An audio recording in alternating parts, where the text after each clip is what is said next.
Hey guys, I'm here to show you around a new Mosaic script I created for the nanoKONTROL. It should be able to be used on other controllers too, but I'll just concentrate on the nanoKONTROL because that's what I used to make it. What it does is it allows you to create Midi banks, and you can select up to 15 of them. But before I go into that, let me just show you the setup. So I've got Mosaic going into the MIDI control, and then I've got also Mosaic going into the MIDI SPI, so you can see the CCs coming through the bottom, and going to the nanoKONTROL so it can control lights on it, and the nanoKONTROL is going to Mosaic. That's pretty much all the setup you need. So what you can do from here is you will see on the display at the top there is the Mosaic screen, which shows here the current stored value on the knobs along the bottom and the faders along the top. And what that's for is so that when you change banks under a physical controller, it won't then change the MIDI. It won't send any MIDI until the physical controller matches the stored value, which I'll show you in a second. Now, the thing is with these knobs is that currently it assumes that it's not aware of the hardware status. At the moment, most of them are down to 0, but some aren't, like this one. So you'll see that moving this does nothing. Now, what happens is, if I bring it down to 0, boop, you see that this box has just lit up, and that means that it's now moving. So you can see that on channel 1, CC42,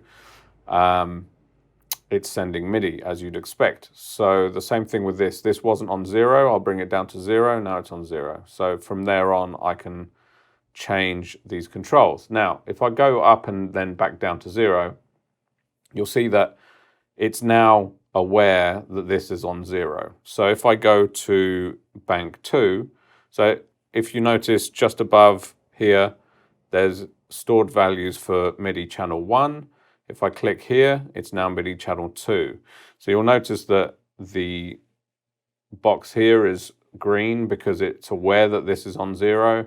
If I now turn that up, it means that if I go back to the first channel, which was on 0, it's now not going to move until I move this down to 0 and then move it back up again. So the stored value is always shown when you go to the different channel. And unless it matches, it won't actually move or tweak it, which is what you want. Now, you can select banks by doing these combinations. So 1, 2, 3, 4, 5. That's channel 1 to 5. Then you've got the first button and the second button for 6, 7, 8, 9. You get the idea. 10, 11, 12, 13, 14, 15. Okay, so you've got 15 channels. Now, what I've also done is I've made these buttons toggles. So in the setup for the nanoKONTROL, I've got everything set to send CCs. I've got these, and it's sending on channel 16. So the lights are being sent to the nanoKONTROL on channel 16, which is why you see channel 16 showing up every now and again on the MIDI monitor. But the script changes these buttons to a toggle and gives you the option to then change them from a toggle to a momentary. So for now, let me just show you that if you then go to baNK2, they're all turned off. baNK1, it stores the state. So if I just have these on in baNK2, in channel 2, go to channel 1, and they're still selected, because these are actually different controls to these ones. You've got the same CC, 19 in this case, but it's on a different channel. This is channel 1, that's channel 2. Now, what you can do is, if you hold the cycle button, you see that they're all all these buttons are lit up. And if while you're holding that, you select some that you don't want to be toggled, so if they're off while you're holding it, they'll be not toggling, and that means that now, what happened there? Oh, these are toggling. So these ones not toggling. Okay, so now I've got these in the middle, and they're not toggling. They're just turning on and off. And if I want this one to now be a toggle, I'll just do that. Now it toggles. And that is also saved between different states. If you've got things toggled and then you turn them to non-toggled controls, they'll just disengage, and then you can just use them as toggles. So you see that as I press this, it goes to 127, let go, it goes back down to 0. Okay, so that lets you set up the toggles and the not toggles. The other thing you can do is set globals. So if you push this top left button here, you'll see that everything goes off. Now what I can do is set by clicking the bottom button.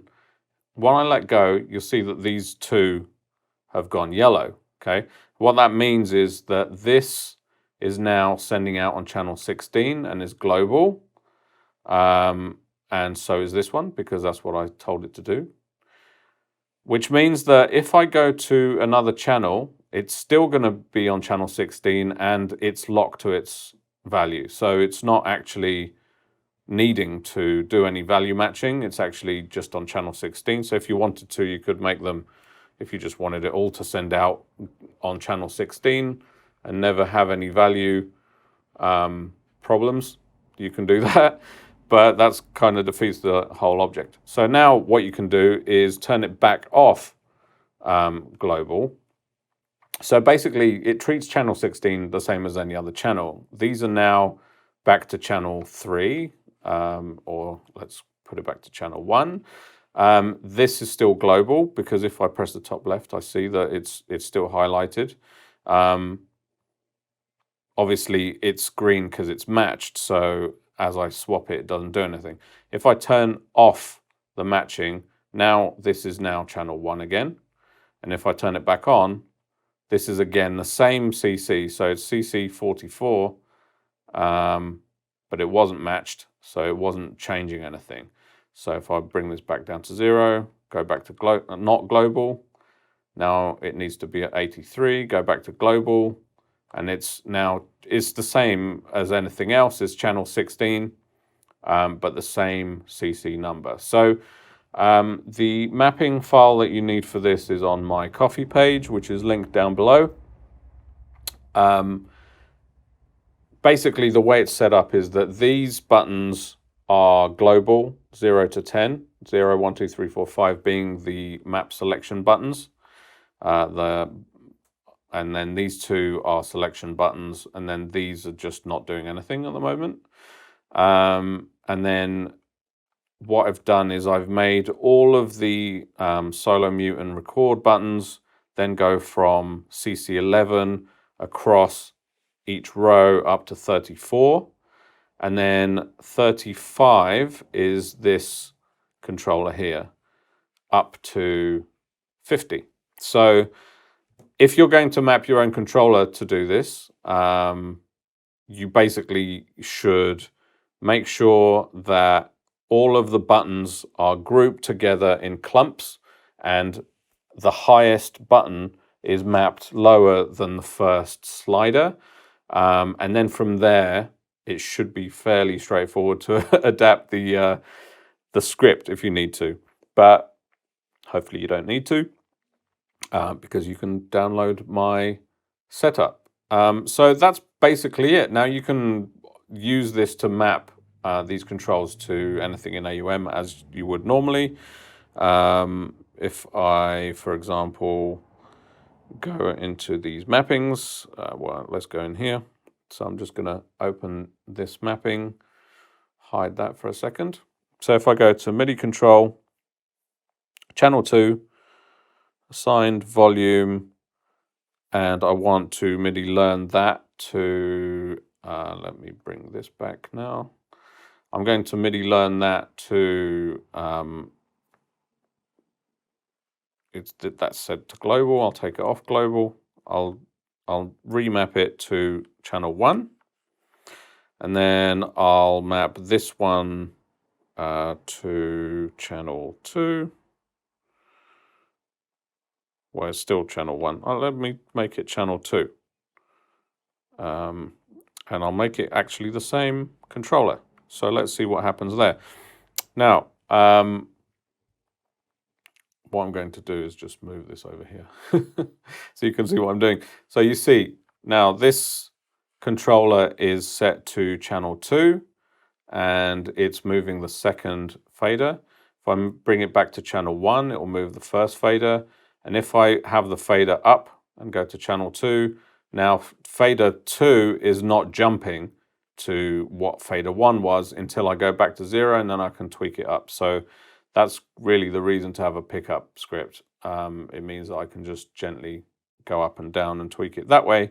And I can use that display to see what my current value is at if I have the screen real estate to do that.